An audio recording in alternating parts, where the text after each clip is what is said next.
வணக்கம் நேயர்களே. பார்த்தேன், ரசித்தேன், படித்தேனுக்கு உங்களை அன்புடன் வரவேற்பது சுதா ஆழ்வான்.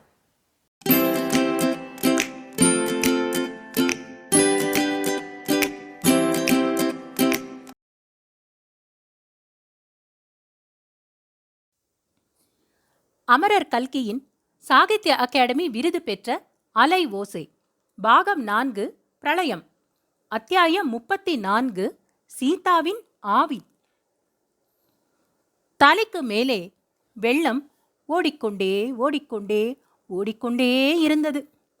நெற்றியின் மேலே அலை மோதிக்கொண்டே மோதிக்கொண்டே மோதிக்கொண்டே இருந்தது. காதில் ஹோ என்று இறைந்த அலையோசை பல்லாயிரம் மக்களின் சோகம் நிறைந்த ஓலத்தையொத்த அலை ஓசை மற்ற எல்லா ஓசைகளையும் அமுக்கிக் கொண்டு மேலெழுந்த பேரலையின் பேரோசை கேட்டுக்கொண்டே கேட்டுக்கொண்டே கேட்டுக்கொண்டே இருந்தது. தலைக்கு மேல் ஓடிய வெள்ளத்தின் பாரமும் நெற்றியில் மோதிய அலையின் வேகமும் காதில் தாக்கிய அலை ஓசை இரைச்சலும் முடிவில்லாமல் இடைவெளி இல்லாமல் நீடித்துக் கொண்டே இருந்தன. இல்லை இல்லை, முடிவில்லாமல் இல்லை. அப்பாடா, கடைசியாக இதோ வெள்ளம் வடிந்து வருகிறது. நெற்றியில் அலையின் மோதலும் குறைந்து வருகிறது. இதோ வெள்ளம் வடிந்து விட்டது. கழுத்துக்கு கீழே இறங்கிவிட்டது. மூச்சு விட முடிகிறது. கண்ணால் பார்க்க முடிகிறது. ஆனால் காதிலே அலை ஓசை கேட்பது மட்டும் நின்ற பாடில்லை. வேறு ஒரு சத்தமும் கேட்க முடியவில்லை. இது என்ன? நான் எங்கே இருக்கிறேன்? என்னத்தை பார்க்கிறேன்? இருளடைந்த ஒரு குகை வீடு போல அல்லவா இருக்கிறது. இங்கே எப்படி வந்தேன்? படகிலிருந்து நதியில் விழுந்து முழுகியவள் இங்கே எப்படி வந்தேன்? செத்துப்போன பிறகு இங்கே வந்து சேர்ந்தேனா? இதுதான் மறு உலகமா? மறு உலகமாயிருந்தால் இருட்டும் குப்பையும் நிறைந்து துர்நாற்றம் அடிக்கும். இந்த இடம் நரக வீடாகத்தான் இருக்க வேண்டும். நான் செய்திருக்கும் பாவங்களுக்கு நரகத்தை தவிர வேறு என்ன இடம் கிடைக்கும்? பதியை விட்டுவிட்டு ஓடிப்போனவளுக்கு வேறு என்ன கதி கிடைக்கும்? அருமை சிநேகிதி லலிதாவுக்கு துரோகம் செய்தவளுக்கு இதுவும் வேண்டும், இன்னமும் வேண்டும். சொற்ப பாவம் செய்தவர்கள் கொஞ்ச நாள் நரகத்தில் இருந்துவிட்டு அப்புறம் சொர்க்கத்துக்கு போவார்கள் என்று கேட்டதுண்டு. ஆனால் எனக்கு சொர்க்கத்தின் ஆசையே வேண்டியதில்லை. என்றென்றைக்கும் இந்த நரகத்தில் கிடந்து உழல வேண்டியதுதான்.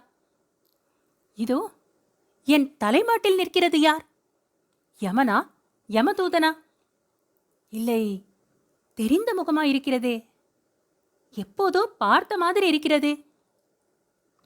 கையில் என்ன வைத்துக் கொண்டிருக்கிறார்? இல்லை, தண்டாயுதம் இல்லை, வேறு எந்த ஆயுதமும் இல்லை.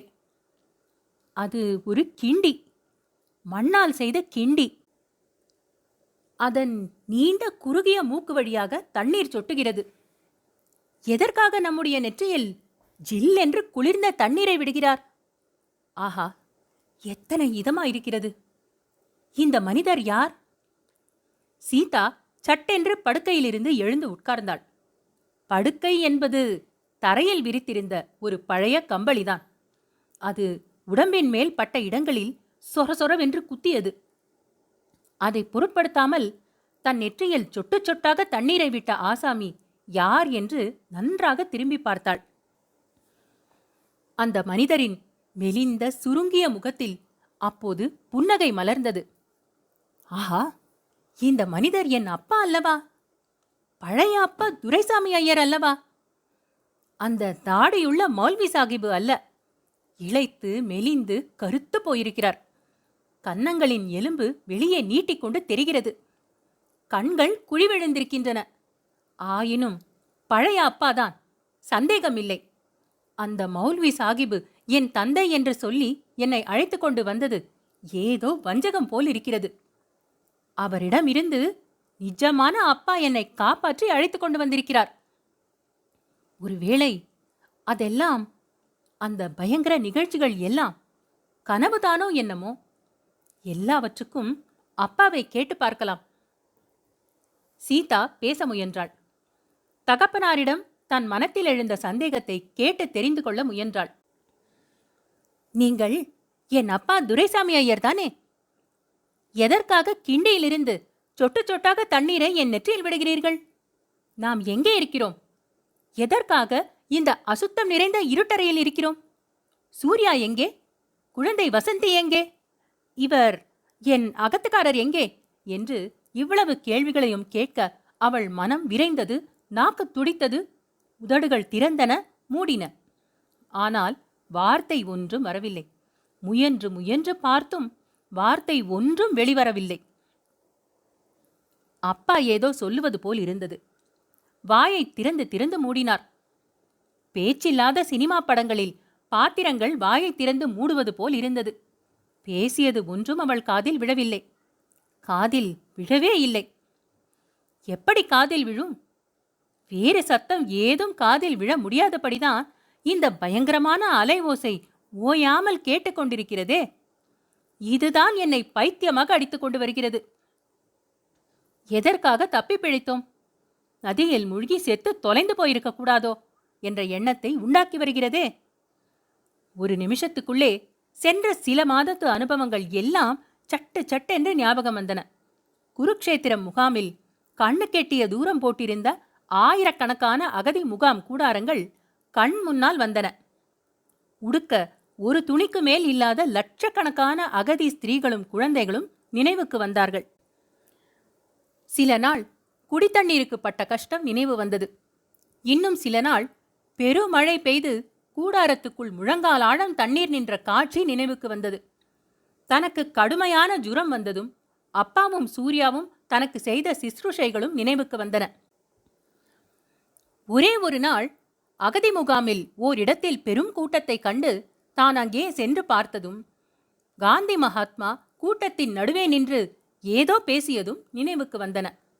துரதிர்ஷ்டம் துரதிர்ஷ்டம், அந்த அவதார புருஷர் பேசிய பொன்மொழிகளை தன் காதுகள் கேட்க கொடுத்து வைக்கவில்லை.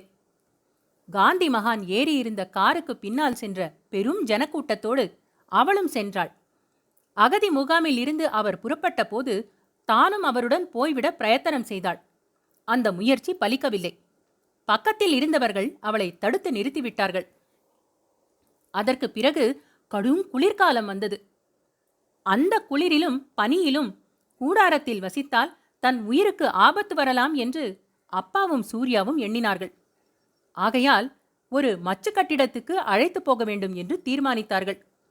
ரொம்பவும் சிரமப்பட்டு அகதி முகாம் அதிகாரிகளிடம் அனுமதி பெற்றுக்கொண்டு குருக்ஷேத்திரத்திலிருந்து பிரயாணமானார்கள். பானிபத் என்னும் பட்டணத்துக்கு வந்து சேர்ந்தார்கள். அங்கே அதிர்ஷ்டவசமாக ஒரு பழைய காலத்து முஸ்லிம் பக்கிரியின் சமாதி மண்டபம் காலியா இருந்தது. அந்த இடத்தை இவர்கள் பிடித்து கொண்டார்கள். அதில் வசித்து வந்தார்கள். அடிக்கடி சீதாவுக்கு திடீர் திடீரென்று பிரக்ஞை தவறி கொண்டிருந்தது. அப்படிப்பட்ட சமயங்களில் அவளை கட்டை மாதிரி போட்டுவிட்டது. குளிர்ந்த தண்ணீரை கிண்டி மூக்கு வழியாக கொஞ்சம் கொஞ்சமாய் நெற்றியில் விட்டு கொண்டிருந்தால் பிரக்ஞை திரும்ப வந்தது. அப்பா இன்றைக்கும் அம்மாதிரி செய்துதான் உணர்வு வர பண்ணியிருக்கிறார். சூர்யா டில்லிக்கு போயிருக்கிறான். ஆம், டில்லியிலேயே ஜாகை கிடைக்குமா என்று பார்த்து வர போயிருக்கிறான்.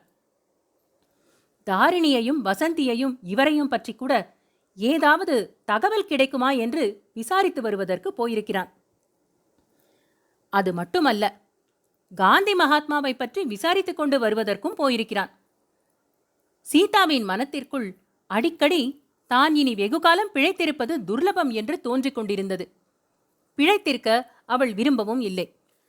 பேசும் சக்தியை வாய் இழந்துவிட்டது. பேச முயன்றால் தாடைகள் வலிப்பதை தவிர வேறு பயன் ஒன்றும் இல்லை. காதோ கேட்கும் சக்தியை அடியோடு இழந்துவிட்டது. ஒரு பயங்கரமான அலை ஓசை காதில் சதா சர்வ காலமும் கேட்டுக்கொண்டிருந்தது. எப்படியும் சீக்கிரம் தன் உயிர் பிரிந்து போவது நிச்சயம். அதற்குள் தன் அருமை குழந்தை வசந்தியை ஒரு தடவை பார்த்து கட்டி முத்தம் இட வேண்டும். அப்புறம் வாழ்விலும் தாழ்விலும், இன்பத்திலும் துன்பத்திலும், விழிப்பிலும் தூக்கத்திலும், நன்மையிலும் தீமையிலும் தன்னுடைய வழிபாடு தெய்வமாக கொண்டு போற்றி வந்த காந்தி மகாத்மாவை இன்னொரு தடவை தரிசிக்க வேண்டும். அவருடைய புனிதமான திருமேனியை தொட்டு கண்ணில் ஒற்றிக்கொள்ள வேண்டும். அவளுடைய மனோரதம் இவ்வளவுதான். இதையெல்லாம் பற்றி சீதா மின்னல் மின்னும் வேகத்தில் சிந்தித்துக் கொண்டிருந்த போது அப்பா துரைசாமி ஐயர் சூடாக டீ போட்டு கொண்டு வந்தார். சீதா வாங்கி சாப்பிட்டாள். பிறகு அப்பாவை தொட்டு கூப்பிட்டு சமிக்ஞையினால், சூர்யா எங்கே, இன்னும் வரவில்லையா என்று விசாரித்தாள். அப்பாவும் சமிக்ஞையினால் இன்னும் வரவில்லை என்று தெரிவித்தார். சீதாவின் முகம் முன்னை காட்டிலும் அதிகமாக வாடியது. டில்லியில் இன்னும் கலகம் நின்றபாடில்லை என்று சொன்னார்களே, ஒருவேளை சூர்யாவுக்கு ஏதாவது ஆபத்து வந்திருக்குமோ என்று எண்ணினாள்.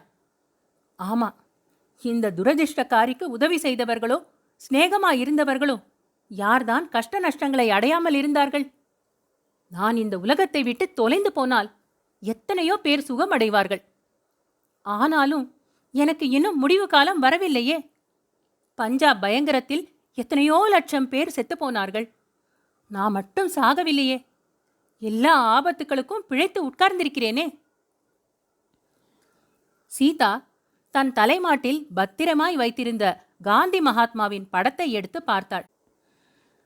பாபுஜி, என்னை தங்கள் சிஷ்ய கோஷ்டியில் சேர்த்து கொள்ளக்கூடாதா?